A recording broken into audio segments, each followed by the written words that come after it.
Hey guys, so today we're going to be going over the build I did. This is kind of personal build. So we'll start with the main component, which would be obviously the speakers.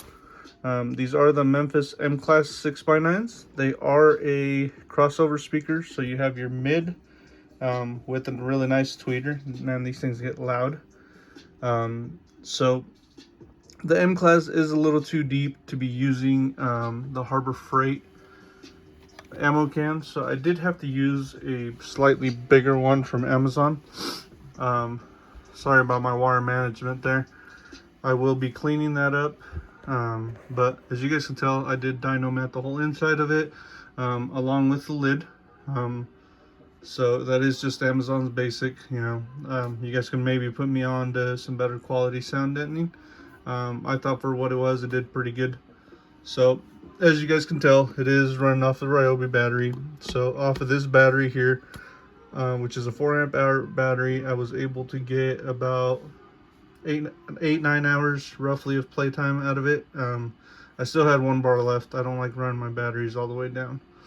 So I do like the ammo can just because once you seal it up, it really does help with the sound quality coming out of this thing.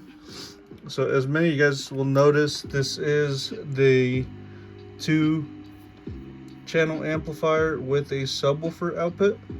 So the reason being is I am looking at doing another ammo can that's going to have a 6.5-inch Memphis subwoofer. And that's going to be one that I'm going to figure out a way to kind of plug it in, make it play together with this thing. So that'll be interesting to see what that does, if you guys have some ideas, I'd love to hear them. So as far as the amp, it does have the 5 knobs on the outside. So you do have your, I believe that was frequency for your, you have your frequency, volume for your subwoofer, you have your treble and your bass control along with your volume. And then this one does come with a little switch on the side. That usually is a play pause button along with a skip. On certain phones. I can't seem to get it to work on every amp, so I don't know if maybe that's just user error, but I'm gonna close this up, let you guys listen to it, and again, I will be linking everything I used on this particular build to my videos, that way you guys can check it out.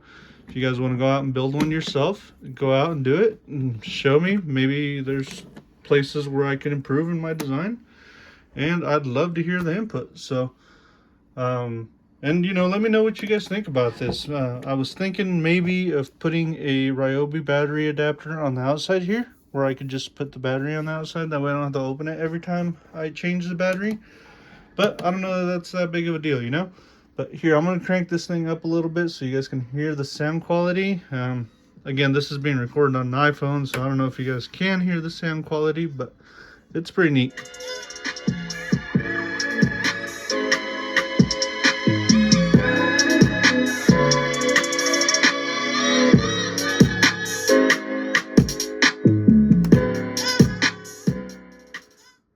Oh, yeah, I do need an idea on how to make this thing not rattle. So, as you guys can tell, as soon as I start cranking it up, the bass comes on. That does drop down and it starts rattling. So, if you have an idea on how to make that stop, give me a heads up. I was thinking of maybe wrapping it in leather.